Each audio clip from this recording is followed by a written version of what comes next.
Shalom Aleichem. This is a tribute to Rabbi Zechariah Wallerstein, Olav Shalom. He passed away today, Rosh Chodesh Iyar Tavshin Pei Beis. I didn't know him personally, but I know of his activities and the results. He was a giant in what the Litvish world calls the Kiruv movement, what Chabad calls the outreach, Hafatzas HaMayonos movement.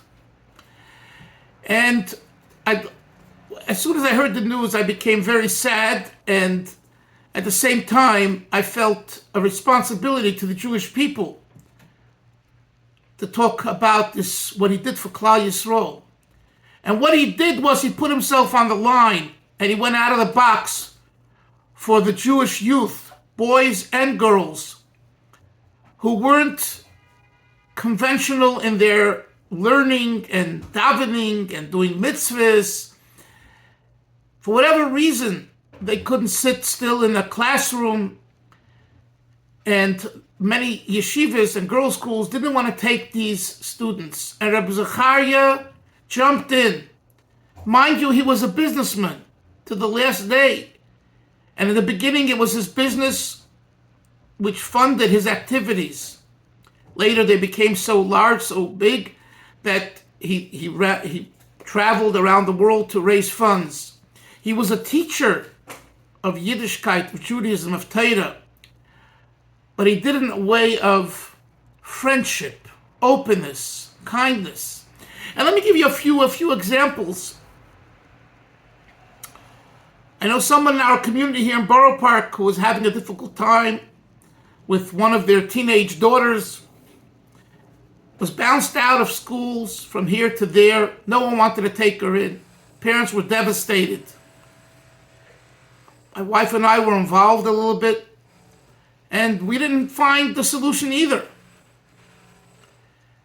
Somehow, we hear that Rabbi Wallerstein took her into a home, a group home that he has somewhere in Flatbush for teenage girls who are finding themselves.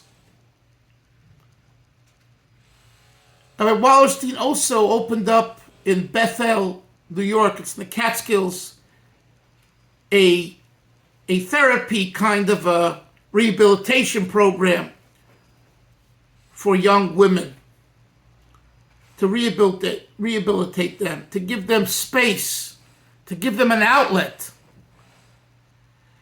He began his career in this field actually in the Crown Heights Yeshiva, which was in Crown Heights at the time, when there were students that they didn't want to have and accept because of their issues. And Rabbi Wallerstein said, "Give me a room in the yeshiva. I'll pay the rent. Let me teach them." And they did. And he stayed with them till 1, 2 in the afternoon every day, even though he was running a business. That's what kind of person he was. And when we think about it, and this is why I'm talking about it, because he wasn't a Lubavitcher, and he wasn't a Chassid, but he was a Yid. He was a Jew. He was a Jew who cared about the young people. Without the young people, there's no future. And this Jew gave away his money, his time, and his soul, like Avram Avinu. He was generous with his funds, with his body, and with his soul. And Rabbi Wallerstein emulated this. So when we talk about what is the recipe for saving the youth, I don't want to say the last word. There is no house where there isn't an unhealthy situation, a difficult situation. He spearheaded the movement locally and then globally to give these young people, boys and girls, a place. He started what's called the Ohr Nava institutions. Nava was the wife of someone who I grew up with here in Borough Park, Katlowitz. We davened in the same shul, in Rabbi Simpson's shul. Katlowitzes were Lubavitchers. One of them married a woman named Nava. She passed away, and they named the institution of Rabbi Wallerstein Ohr Nava in her memory. And he started this wonderful program which became a Shem Olam. It became a name that thundered the world of Yiddishkeit, of Judaism. Because now, finally, there was a place for young women to feel safe and to be left alone and to be able to be themselves, gradually coming back to the fold, to Frumkeit, to Yiddishkeit, to Chassidischkeit, everyone on their own level. So, when I heard the news this morning, I said to myself, I must make a tribute, even though I never met this person. But I heard so much about him. May Hashem help that he, who was a good Yid, and he had such faith. I'll give you another example. Every Yom Kippur, he would travel to Eretz Yisrael to be by the Kaisel for 26 hours.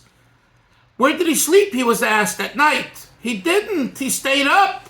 He dozed off at the Kaisel. He didn't leave the Kaisel, and when Yom Kippur was over, he got back on the plane, flew back to New York.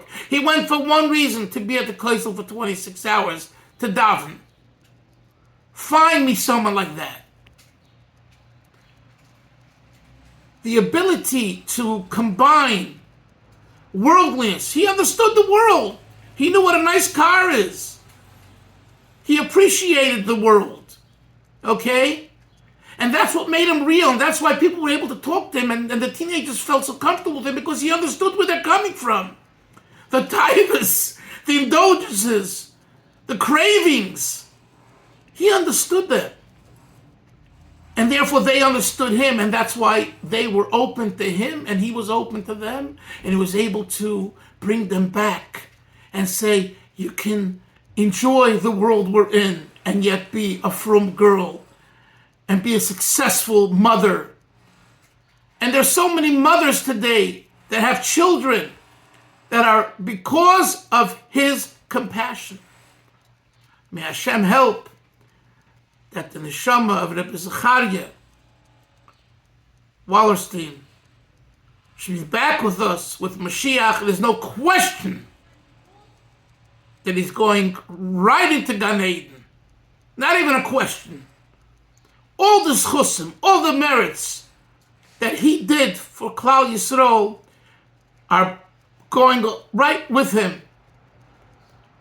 And I'm sure his wife, Esther, and the daughters, and the families, and the grandchildren will only have Yiddish nachas and continue his institutions and these very vital, integral, important part of the Yiddish people, and will be zeiche to vikitzu v'ranev sheichne ofar v'hu Reb Zechariah b'toicham b'bias Mashiach tzidkenu, with the coming of Mashiach.